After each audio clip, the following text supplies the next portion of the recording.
আলাইকুম। আজকে আমরা করবো ওয়াল পেন্টিং।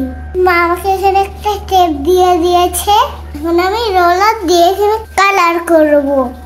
এই যে দেখো আমার রোলার, এখন আমি ইয়েলো কালারটা নেই। Rolling rolling.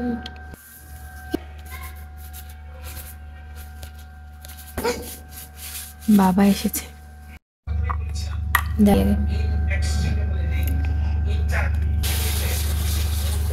আমি করে দিই, দাও পাশে করো, এই যে ফাঁকা জায়গাগুলোতে করো।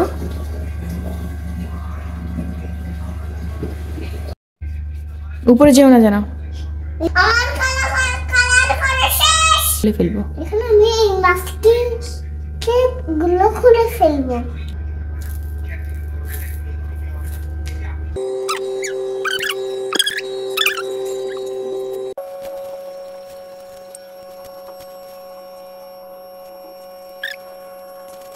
এই দেখো number one wall painting. Wall painting শেষ। এখন আমি এইটা করবো। ওই কালারটা দেয়া যাবে না, ওই কালারটা দিলে পচা হয়ে যাবে মা। এই কালারটা আমরা খাতায় করব। আমার দিকে তাকাও, আমার দিকে তাকাও, একটা হাসি দাও।